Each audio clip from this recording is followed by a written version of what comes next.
Hello, everybody, and welcome to another great episode of the Gridiron Glory with Will and Tad covering all 32 teams in the NFL. Exclusive coverage of all great things: long snappers, punters, holders, fullbacks.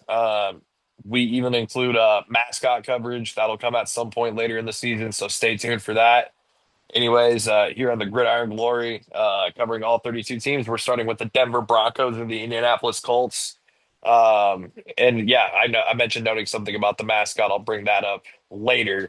But yeah, anyways, we're talking about a football game that was between I would personally say two AFC rivals historically. So Bo Nix, obviously, to start off this game, sir.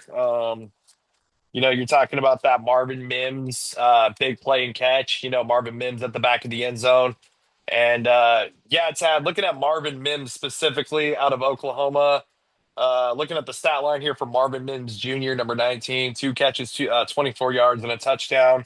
That big play and catch at the 824 mark in the back of the end zone, the athleticism there. What was your thoughts going through your head on that Marvin Mims catch?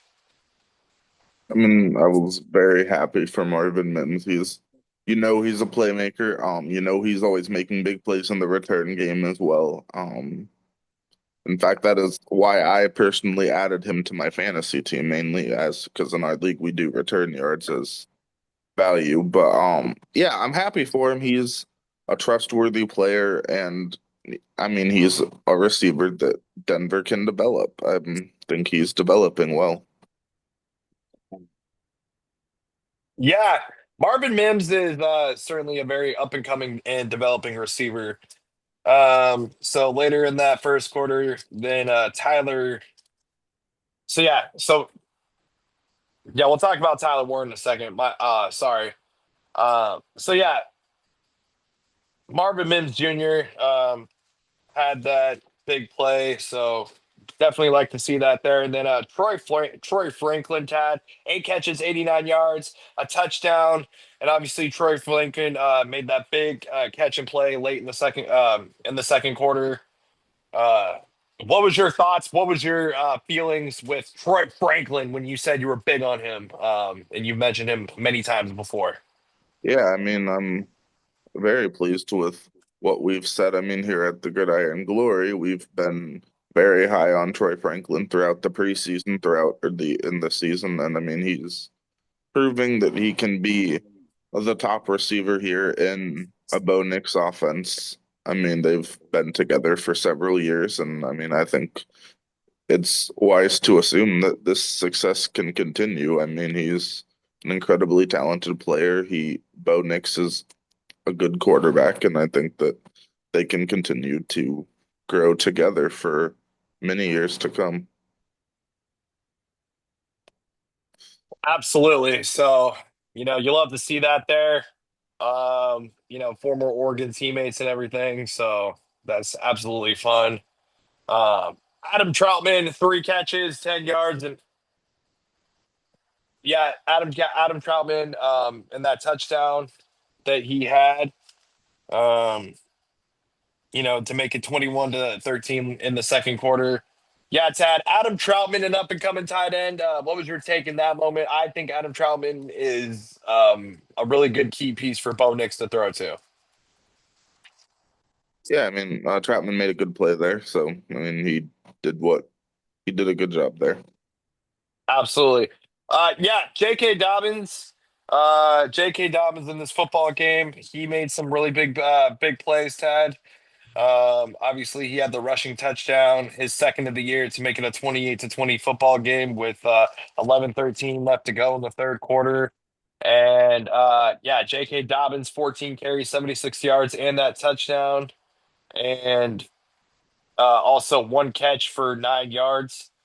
So J.K. Dobbins, obviously, you love to see his comeback story, Tag. You love to see him doing good things back in the league, given some teams and some injuries that he's overcome and been through. I think J.K. Dobbins has been an incredible presence in this backfield for this Denver offense in a Sean Payton system. Yeah, definitely. We believe that J.K. Dobbins can continue to do a lot of good things. I would like to see R.J. Harvey's role increase a bit. 5 carries for 8 yards there. I am a believer in R.J. Harvey, the rookie there. Um, Obviously J.K. Dobbins, he deserves to be the lead back, so I'm not saying like completely take over the role for Harvey, but I want to see him continue to grow, continue to get opportunities. Yeah, for sure. RJ Harvey, an up and coming developing running back, still needs some time to grow. It's only, 2 games. I expect RJ Harvey to keep throughout the season, getting his carries, getting his touches. I'm firm to believe that he'll come through in some big moments and some big plays. Mark my words here in week 2. So, um, RJ Harvey, lots of potential. When I look at RJ Harvey, Tad, I mean, this is the guy who had to earn his way on the roster in the preseason and in training camp, and he's got an incredible work ethic. And yeah, he's not the best running back in the running back room, obviously, but he is a rookie who's obviously going to take under the leadership of a guy like J.K. Dobbins, and guys like Cortland Sutton, Bo Nix, guys like that. So just can RJ Harvey absorb from the many great talents around him? And I believe he can do that. And he's going to develop into making big moments and big plays throughout this season. RJ Harvey. Oh Not a yes, flashy game absolutely. today, though. No, but I believe in him long term. It could take a while, but he'll grow. Yes. Yeah, it could take a while, but he'll grow. Absolutely. So, yeah, Tad, Evan Ingram, looking at Evan Ingram, the tight end, Tad, he had a catch for 12 yards, but it was a big playing catch. Tad, what's your take on Evan Ingram and what he's meant to this offense so far?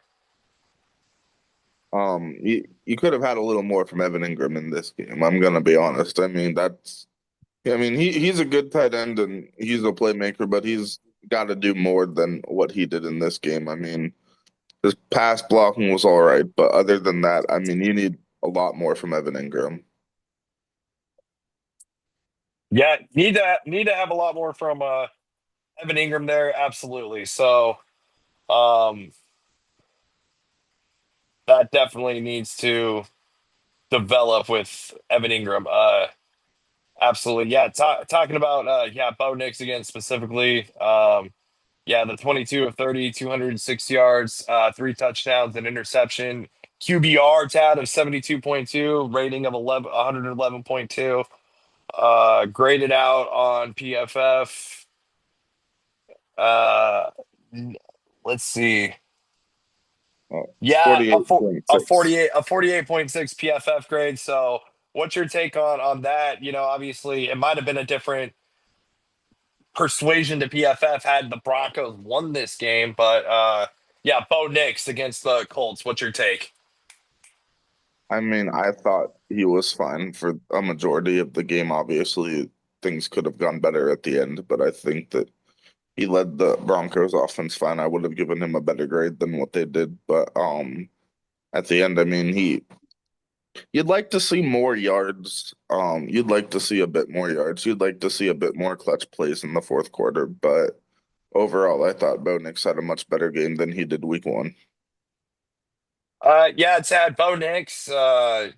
He's a quarterback that's still young and developing. He also 3 carries, 20 yards. That's worth noting. So, yeah, just you hated it. You want to win this game. Everybody wants to win this game. So, just a tough one to lose.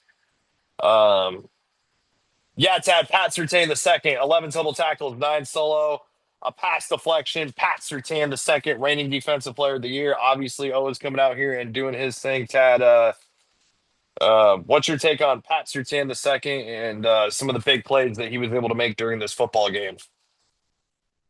Yeah, I mean, some very good tackling, I mean, quality play from Pat. You know what you're gonna get from him.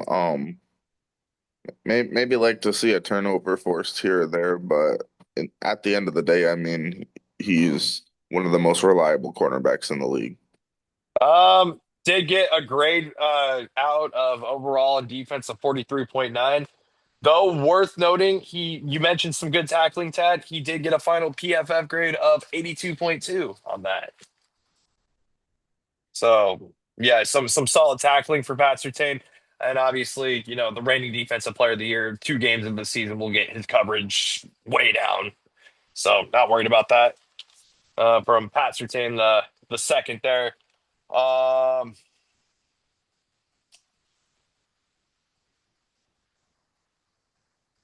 yeah, real quick, the Jedi Barron injury. Obviously a big loss for the Broncos. The Jedi Barron injury for this Denver team. Yes, definitely a big loss. Hopefully he is not sidelined for too long. We'll see how that goes. I do want to make one more note on the defense. It looks as if Denver had one tackle by Mitchell Fraboni, the long snapper, and you definitely love to see that. Yes, yes, absolutely. Tell us more about him real quick. Yeah, Mitchell Fabroni there. He's a long snapper here, and he's out here doing what he does from Arizona State University in his fourth season. I mean, what you see with Mitchell Fabroni here, he's a long snapper. He does what he does. I think he's a very strong player. And if I were to rank Mitchell Fabroni among long snappers, I would certainly rank him as a fairly average long snapper in the league. Hey, Mitchell Brony, number 48 for the Denver Broncos, the long snapper getting a tackle. So Tad shout out with the exclusive long snapper reports here on the Gridiron Glory. Like, subscribe, and follow to that specifically. And Mr. Fabroni, if you're out there hearing this video, please tell the other long snappers in the NFL that we do exclusive reports and coverages on you guys. We have rankings here and everything. So long snappers out there in the NFL, tell us what other sources and sites are doing coverage on you. We got it here at the Gridiron Glory. We're doing long snappers. Tell everyone out there. Yeah, so good to see that from Mr. Mitchell Fabroni for sure. But I really hate to see the Jedi Barron injury too as well. So last take there on the defense, and then obviously Tad. Real quick, one quick take on Will Lutz. That missed field goal. I mean, you go 4 for 4 on the extra points, but that missed field goal, that I mean, as a non-Bronco fan, what was your thoughts and takes going through your head in that moment when Will Lutz, who, well, let's just say rarely misses, missed?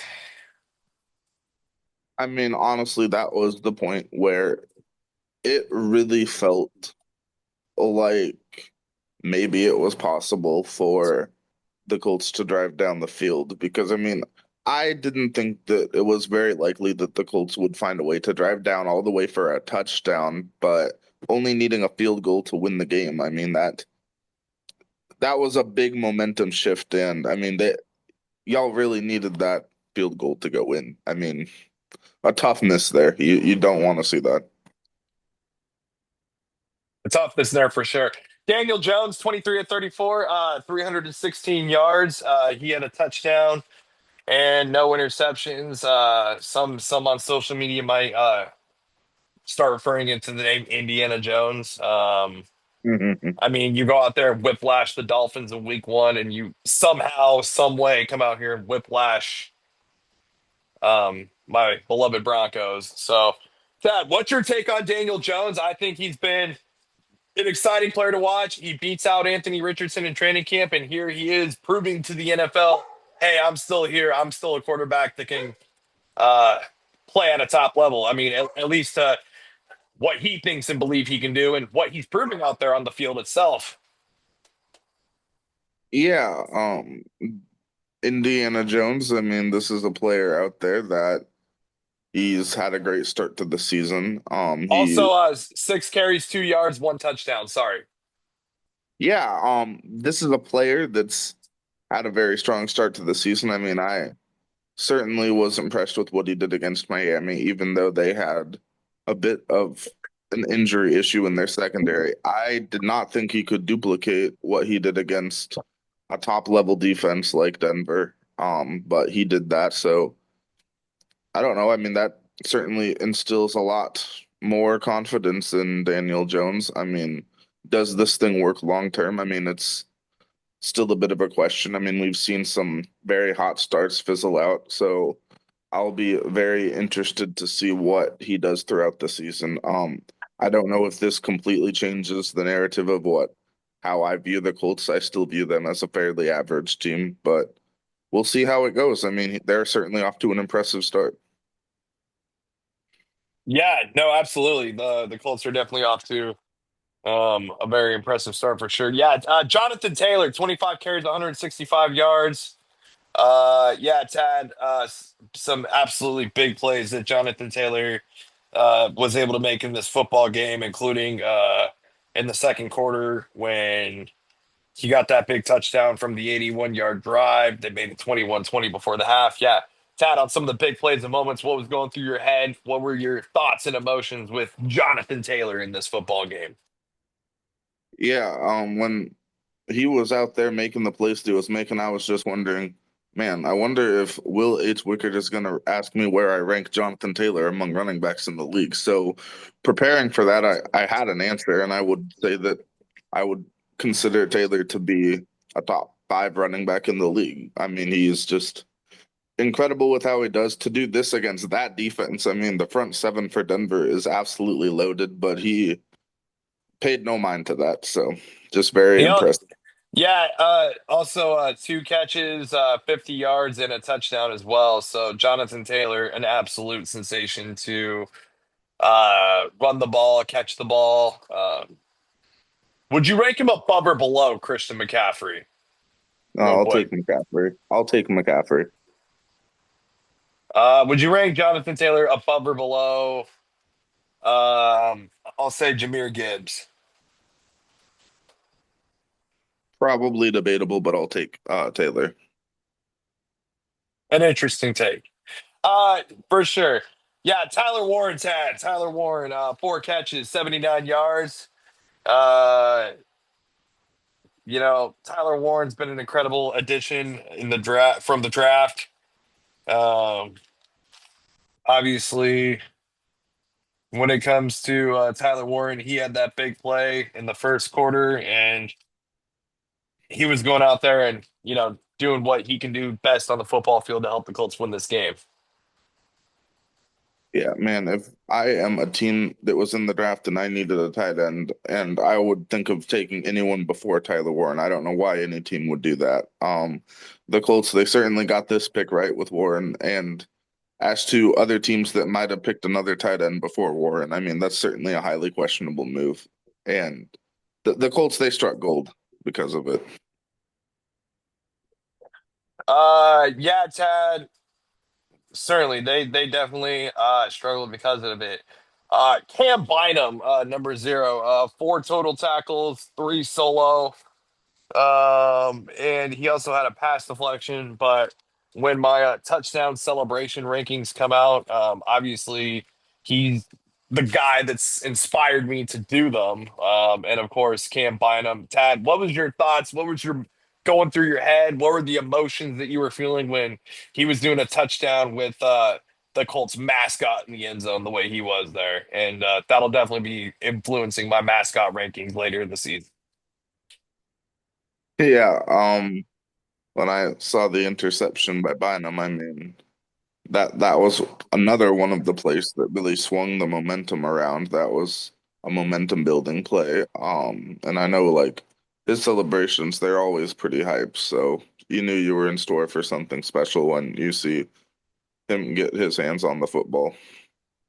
Oh yeah, for sure. I mean, Cam Bynum. I mean, hey, football and a show. Why not? I mean, that's what he says. So you'll love to see it because just too many players score touchdowns and just keep a straight serious look on their face. And Cam Bynum's just like to the heck with that. Like you only live once. Like he's just such a YOLO guy, and I dig it. Yeah, definitely Uh, a great player there on this defense. yeah, for sure, for sure. Um, So yeah, Cam Bynum obviously an incredible player there. And then was there any other players on the defense that stood out to you? Makai Blackman had a solid game, I thought, in coverage.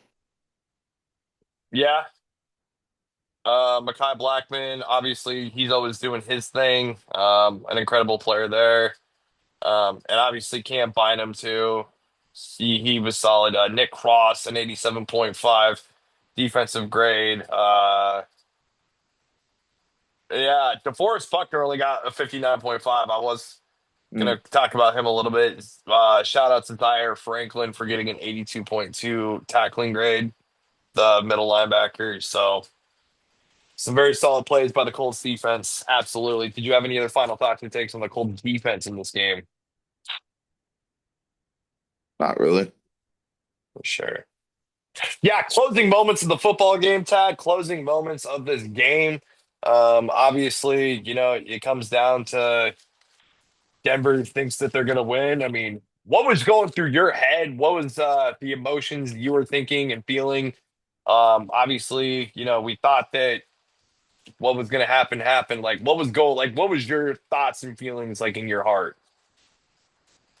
I mean, I was very much conflicted about the way this game ended. I mean, obviously, they have to make the right call, obviously. They have to do the call they're going to do, but I mean, you just do not want to see a game end because of a call like that. A game be decided by a call like that. That's very much unfortunate. I mean, the refs have to go out and do the job that they do, and it's a difficult job. But to call the penalty on the field goal, I mean, I just think it's unfortunate that a competitive game had to end because of a call like that. Very unfortunate because you figure the Broncos did everything right except one penalty there at the end. Just very unfortunate, Tad. Be sure to like, subscribe, and follow for amazing takes and exclusively about the NFL all season long. Colts win this football game 29-28. Thank you for watching.